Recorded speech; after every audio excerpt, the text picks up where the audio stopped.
Cristo é a nossa redenção.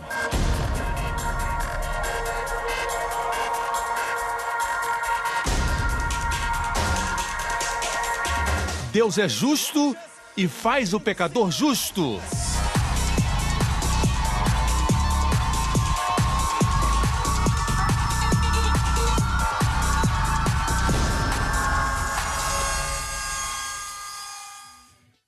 No último programa, Mantenha os seus pensamentos na obediência de Cristo. Escute mensagens que falem do trabalho perfeito de Cristo, sua obediência. Nós temos que trazer todo pensamento cativo, não a nossa obediência, mas a obediência de Cristo. Amém. hoje com o pastor Joseph Prince. Em Lucas 18 e Lucas 19,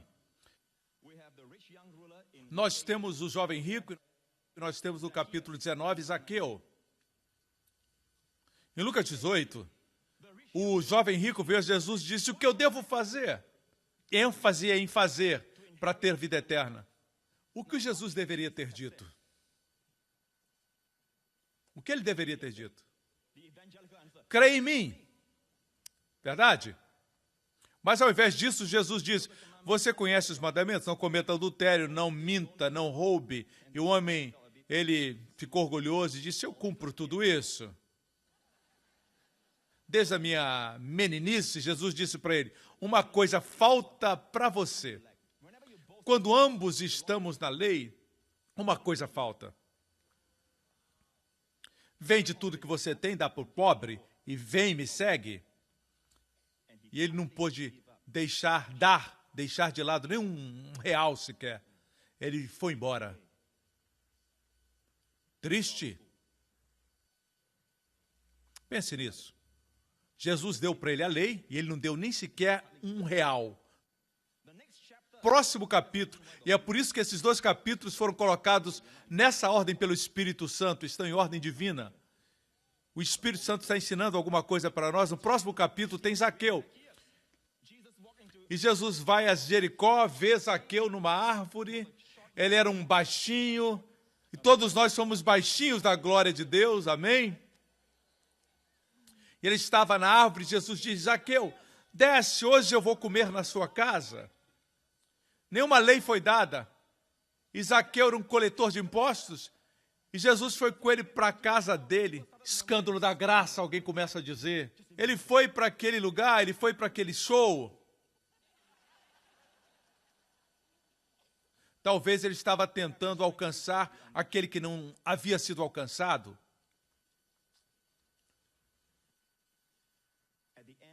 E no final daquele jantar na casa de Zaqueu, nenhuma lei foi dada. A metade dos meus bens eu vou dar para o pobre. E se eu enganei alguém, eu vou pagar 4 vezes. E Jesus disse: salvação chegou nessa casa. Ele também é filho de Abraão. Pense nisso. Em capítulo 18, a lei foi dada e ele não deu um real. Quando Jesus trouxe a Zaqueu, abriu seu coração, ele abriu sua carteira, deu tudo. A graça traz generosidade. Pastores e líderes, eu entendo o medo de vocês. Se eu começar a falar de graça, eles vão parar de dizimar. Crer da forma certa vai fazer com que eles deem da forma certa. Não vão dar para poderem ficar livres do julgamento. Eles vão dar porque ficaram livres do julgamento e são gratos a Deus. Amém?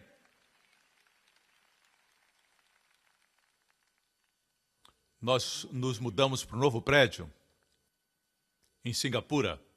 Você sabe quanto custou construir esse prédio? Em Singapura, o terreno é muito caro, propriedades são muito caras. E nós tivemos que pagar 400 milhões de dólares americanos. 400 milhões de dólares americanos. Milhões,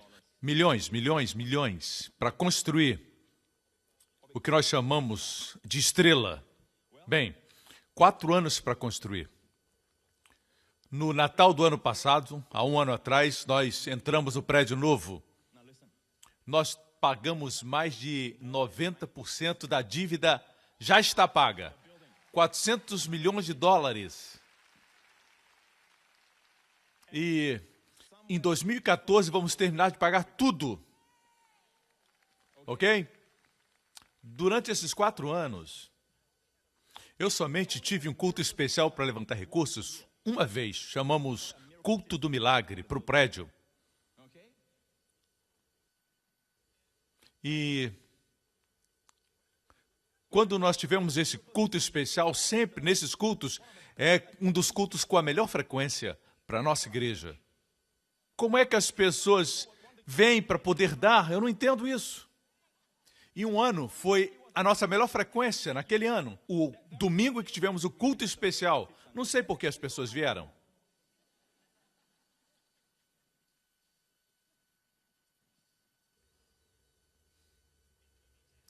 Em 2010, nós tivemos um culto especial e eu fiz tudo errado.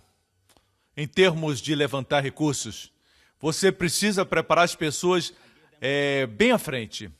Eu estava pregando sobre a unção e eu falei, Deus falou comigo que na próxima semana vamos ter um culto de campanha para recursos. Isso foi mal. E foi a nossa melhor frequência. Naquele ano nós levantamos em dólares americanos 16,5 milhões. Cerca de 16,5 milhões. Não foram promessas. Foi dinheiro e cheque. Em 24 horas, eu preguei sobre a graça para o meu povo por muitos anos. E em 24 horas, ela se manifestou. Não foi em 24 horas somente, pastores e líderes. Eu gostaria que vocês vissem o meu prédio. Nós temos aqui um pouco do prédio. Esse é o nosso prédio, a estrela. À noite, o nosso prédio. O nosso auditório.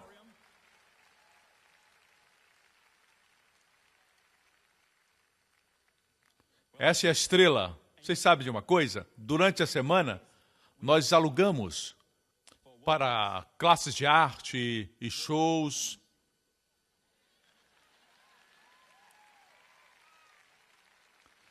Existem nomes famosos que vão a esse lugar. É um prédio espetacular. 400 milhões que custou. Se você me perguntar como você levantou esse dinheiro, eu não sei. Foi o favor imerecido. Favor imerecido. Não sou contra falar de finanças. Eu não sou contra, mas esses milagres, eu não preguei sobre finanças, preguei sobre Jesus. E é isso que nós fazemos. Nós não intimidamos as pessoas, não fazemos ameaças, não fazemos nada disso. Falamos para elas. Falamos para elas que o que o Senhor colocar no seu coração, você dá. Você vê? Não se sinta pressionado. Simplesmente dê, porque nós queremos que eles sejam bem-sucedidos. E ainda que eu distribuísse toda a minha fortuna para os pobres, e se não tivesse amor de Deus, a Bíblia diz que eu não lucraria nada. Vejam, amigos, nós ensinamos sobre o dízimo. Mas o dízimo não é o dízimo levítico. Os sacerdotes levíticos, eles falavam, você vai ser abençoado se obedecer e vai ser amaldiçoado se não. Nós não estamos debaixo do sistema levítico, estamos no sacerdócio de Melquisedeque. Deus disse para Jesus, tu és sacerdote para sempre na ordem de Melquisedeque, não de Levi. Amém? Quando Abraão, nosso pai na fé, ele viveu antes da lei e ele era amigo de Deus, você sabe disso? Ele viveu antes dos 10 mandamentos, e amém? E Deus o viu justo. É por isso que Paulo, em Romanos, ele quase que perde a sua visão quando ele diz, quando Abraão tinha 100 anos, ele estava firmado na promessa de Deus, cheio de fé, dando glória a Deus, e cheio da persuasão da fé e do que Deus havia prometido, e por isso Deus imputou como justiça. Na verdade, quando ele tinha 85 anos, que ele recebeu a imputação da justiça quando encontrou Melquisedeque, quando ele estava olhando para as estrelas, você lembra? E quando ele tinha 100 anos, Paulo tem a sua linha do tempo confundida. Abraão não se gloriava quando tinha 100 anos. Pense no corpo dele, 100 anos. Não a esterilidade de Sara, cheio de persuasão, mas nós lemos o registro em Gênesis. E diz que quando o anjo veio, Sara sorriu. Abraão duvidou. Vamos lá. E diz em Hebreus que, através da fé, Sara recebeu força para conceber, porque ele se mostrou fiel ao que prometeu. Mas, na verdade, quando lemos, ela riu. O meu velhinho e eu vamos ter um filho? Na verdade, ela não disse velhinho, ela disse meu senhor. Existe uma diferença, mas a verdade é essa. Nem tudo sobre ela está registrado. Essa é a justiça da fé. E diz, Davi escreve assim em Romanos capítulo 4, bem rapidamente, Romanos 4. Mas aquele que não pratica, mas crê naquele que justifica o ímpio, a sua fé lhe é imputada como justiça. Quem é justificado? O ímpio. Se você crê nisso, sua fé se torna justiça. Você está me entendendo? Não diz que Deus justifica o bom. Se Deus justifica o ímpio, em que base Deus faz isso? Se Deus é santo, justo, como pode Deus justificar o ímpio? Porque alguém que é justo se tornou injusto, para que o injusto pudesse se tornar justo. Deus sempre tem um fundamento da justiça, você está me entendendo? É a justiça da fé. Assim como Davi descreve a bênção do homem que Deus imputa justiça sobre ele, sem as obras. Bem-aventurados aqueles cujos pecados são perdoados. Davi nos viu. Ele viu as pessoas em Dallas, que são nascidas de novo, justas. E Davi diz, eu invejo essas pessoas, benditos aqueles cujos pecados são perdoados. Davi, apesar de ter pecados perdoados, ele vivia sob a lei. Ainda existia punições. Nós não estamos onde Davi estava. Nós não estamos debaixo da lei. Nós estamos sob a graça. Jesus levou toda a nossa punição, todo o nosso pecado, tudo, todo o nosso juízo. Ele cumpriu tudo em Cristo, está consumado. Portanto, não deixe as pessoas usarem a história de Davi para colocar você sob condenação e produzir em você medo, expectativa de juízo no seu futuro. Isso é o oposto da esperança. Davi invejava você, não estava falando dele. Ele não estava falando dele, ele disse, bendito aqueles. Eles viram todos vocês e disse, bem-aventurados quando os pecados são perdoados. E depois ele escreve a bênção, ele diz, bem-aventurado o homem a quem o Senhor não imputa o pecado. Você sabia que não, no grego, é o negativo duplo ume, que significa nunca, nunca, nunca, certamente nunca. É negação dobrada. U é negação. Me, outra vez negação. Coloca os dois juntos, você tem uma negativa firme. Não. Bem-aventurado o homem. O Senhor nunca, nunca, nunca vai imputar pecado. Portanto, escute-me com cuidado. Duvidar é pecado. Medo é pecado. Veja, quando Abraão duvidou e falou negativamente, Deus não viu. Quando Abraão orou e louvou a Deus, Deus viu.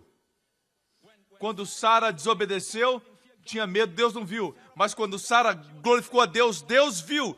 Hebreus 11, Sara concebeu, recebeu virtude para conceber. Ela julgou, Deus fiel. Abraão também acreditou, nada negativo. Na galeria da fé, Hebreus 11, você não tem um registro da falha de qualquer um deles ou pecados. É por isso que a galeria da fé, é assim que você produz fé. Hebreus 10 diz que aqueles que estão debaixo da oblação de um não têm consciência mais do pecado. Hebreus 10. Quando você entende de Hebreus 10, você dá um passo na direção da fé. Hebreus 11. Está dito, pela fé Abraão recebeu uma terra como herança, recebeu como herança e obedeceu. E vamos para a história de Abraão. Ele se atrasou 5 anos, na verdade, em Harã. E finalmente ele saiu, deixou sua família. Deus disse para deixar toda a sua parentela, mas ele trouxe Ló consigo e Ló foi muito problema para ele. Você se lembra disso? Você se lembra? Quando você lê não somente isso, ele mentiu. Ele se atrasou, ele trouxe Ló consigo. E mesmo assim, a Bíblia diz em Hebreus 11, na galeria dos heróis, que pela fé Abraão foi. Ele obedeceu. Ele foi não sabendo para onde ia. É como se Deus não tivesse visto o errado que ele cometeu. Você entende a justiça da fé? Mas, pastor Príncipe, o que as pessoas vão dizer, pastor? Eu não sei o que as pessoas vão pensar. Você está preocupado com as pessoas e não com você? Isso é justiça própria. Não tente sustentar a arca que você vai morrer. Deus sustenta a sua arca. Existe alguma coisa sobre a verdade que vai libertar você? Você sabe quando Balaão, ele era um mágico profissional? Ele era um sujeito ímpio. Amém? Ele era um mágico. E Balaque, o rei, ele o contratou para amaldiçoar o povo de Israel e o levou para o topo das montanhas. E quando ele tentou amaldiçoar Israel, é isso que ele disse. É isso que ele disse. Deus não é homem para que minta, nem filho do homem para que se arrependa. Muitas vezes usamos esses versículos para intimidar pessoas.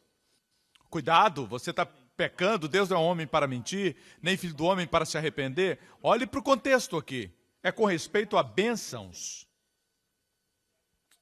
Porventura diria ele e não faria, ou falaria e não confirmaria? Eis que recebi mandamento de abençoar.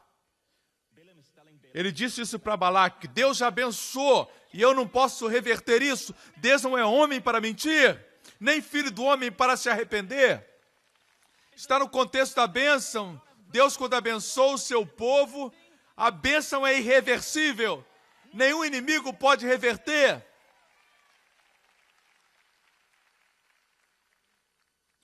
Continuamos aqui. Balaão, mágico, ele deveria amaldiçoar as pessoas, mas quando ele ia amaldiçoar, sua boca entortou, e Deus colocou sua palavra na sua boca, amém? E continua dizendo, não viu iniquidade em Israel, nem contemplou maldade em Jacó. O Senhor seu Deus é com ele, e nele, e entre eles, e ouve o alarido de um rei. Quando nós olhamos para Israel, o que ele diz é isso. Deus não viu iniquidade em Israel. Existia iniquidade? Claro que sim, sim, murmuração contra Moisés, rebelião. Verdade? Existia iniquidade. Nossa segurança não é o fato de que não existe iniquidade em nossas vidas. Existe. Você, à medida que vive, vai ver isso. Mas esse não é o problema aqui. Nossa segurança é essa. Deus não olha, não vê. Você está me escutando, amigo? Deus não vê iniquidade em Jacó, porque no meio desse acampamento existia um lugar chamado altar de bronze, que tinha 4 pontas, um quadro da cruz, e toda manhã e toda noite existia ali um sacrifício que era colocado sobre aquele altar, enquanto a fragrância do altar subia e ia até os céus, Deus abençoava, e Deus via todos eles pela justiça do Cordeiro. Amém? E o posicionamento das tribos de Israel acampadas ao redor do tabernáculo, o acampamento era assim, as tribos ficavam na mesma distância dos lados, mas na frente, no tabernáculo, era o lado maior, e ali estava a tribo de Judá, que tinha mais gente. Portanto, quando você olhava da montanha, é isso que você via. Olha aí. É isso que Balaão viu. O acampamento, vamos aproximar. Esse é o lado oriental, onde Judá estava acampado. Era a parte maior do que as outras tribos. Você vê? É isso que Deus falou para mim. Quanto mais alto você está, quanto mais alto você vai, essa vai ser a sua perspectiva. Você vai ver o meu povo através da cruz, vai ver o meu povo imaculado e justo, mas quando você está entre o povo, está com o povo, você está se movendo entre as pessoas, você encontra falhas e pecados, porque você não está no céu. Sua perspectiva tem que ser celestial. Nós encontramos falhas das pessoas porque nós estamos na perspectiva terrena.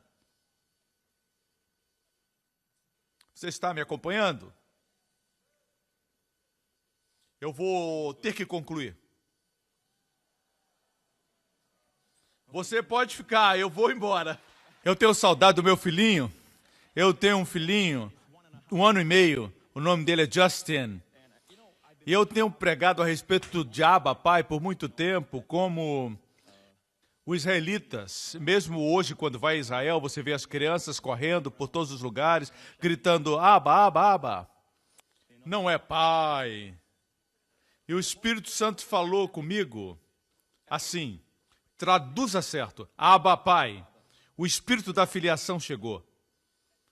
E Jesus trouxe esse nome para nós, Pai. Não esqueça, eu ensino sobre os nomes de Deus. Sim, Ele é o Elohim, o Criador. Sim, Ele é Javé, o Deus que mantém. Sim, Ele é o Eu Elyon. Sim, Ele é o El Shaddai, o Deus Todo-Poderoso. Sim, pensamos que somos profundos quando falamos desses nomes. Eu continuo ensinando sobre os nomes, mas o nome que Jesus veio trazer olhe para as aves dos céus, o Pai Celestial cuida delas, o Pai de vocês cuida delas. Pai é o nome que ele veio apresentar. Na oração sacerdotal, João 17, ele disse, Pai, eu manifestei o teu nome para os meus discípulos. Agora, Pai, mantenha-os no grego, karios. Senhor, proteja-os de perda através do teu nome. Todas as vezes que falamos Pai, Deus, o Papai, preserva, cuida de perdas, de danos físicos, financeiros, emocionais, seja quais forem. O nome Pai é o nome que Deus quer que nós conheçamos.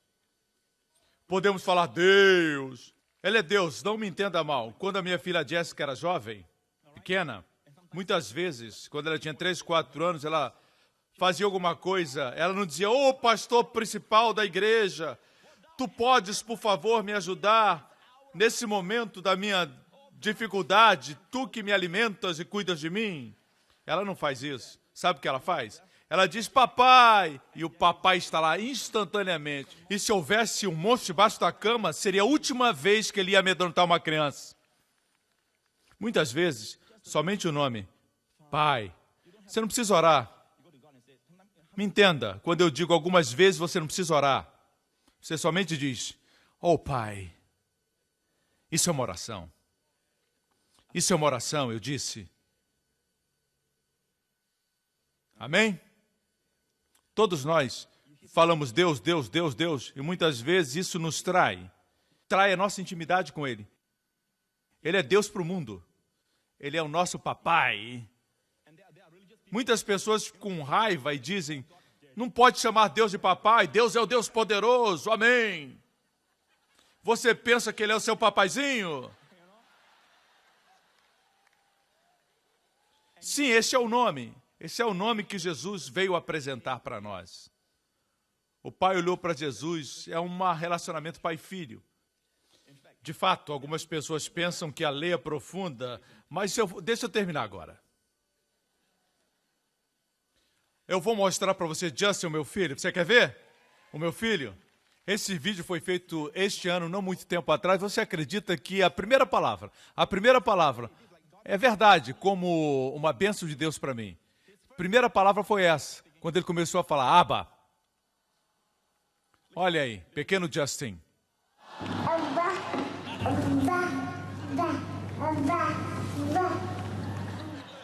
E é isso aí.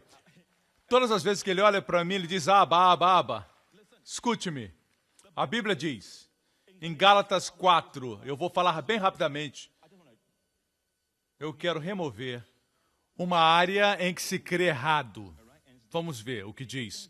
As pessoas pensam que graça, esperança e amor são maravilhosos. É maravilhoso ter graça. A lei é mais profunda. Nós vamos estudar a lei. O engraçado é que se você disser isso para os judeus, ele vai dizer, nós temos a lei, vocês têm que vir a nós para aprender. Não, o que eles têm é a sombra, nós temos a substância.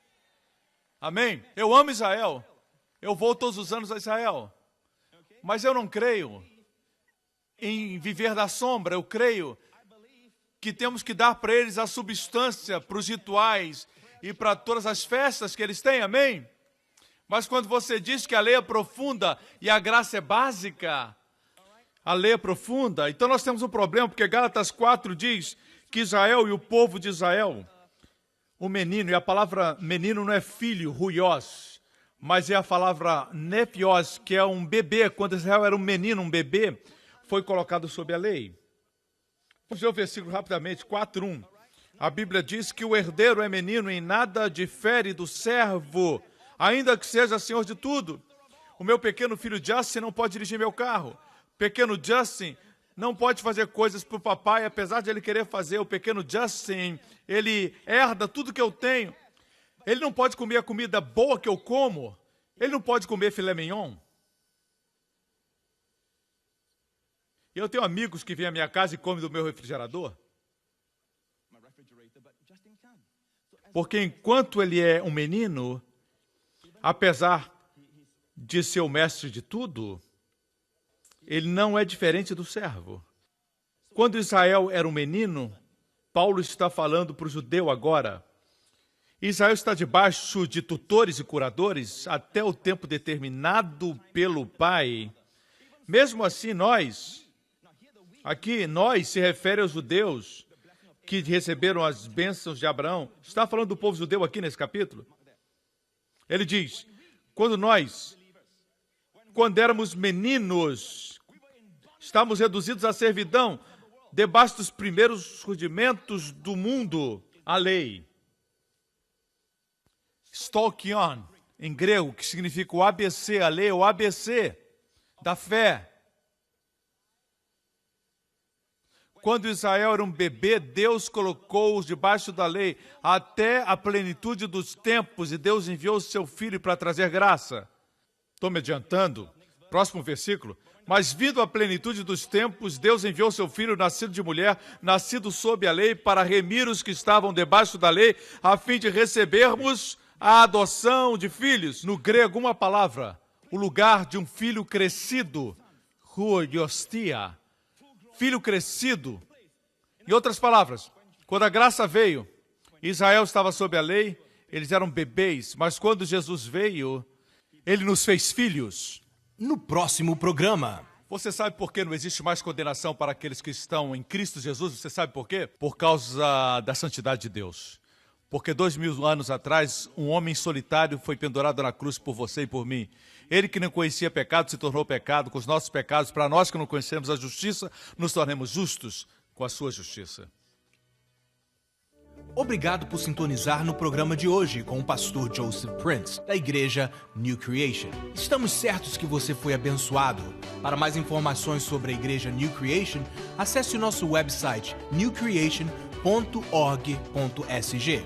Lá você poderá se inscrever no nosso devocional diário do pastor Joseph Prince. Seja incentivado e fortalecido todos os dias e saiba o quanto Deus lhe ama através destes devocionais. Acreditamos que o seu dízimo pertence à igreja a qual você frequenta. E oramos para que você seja grandemente abençoado, altamente favorecido e profundamente amado.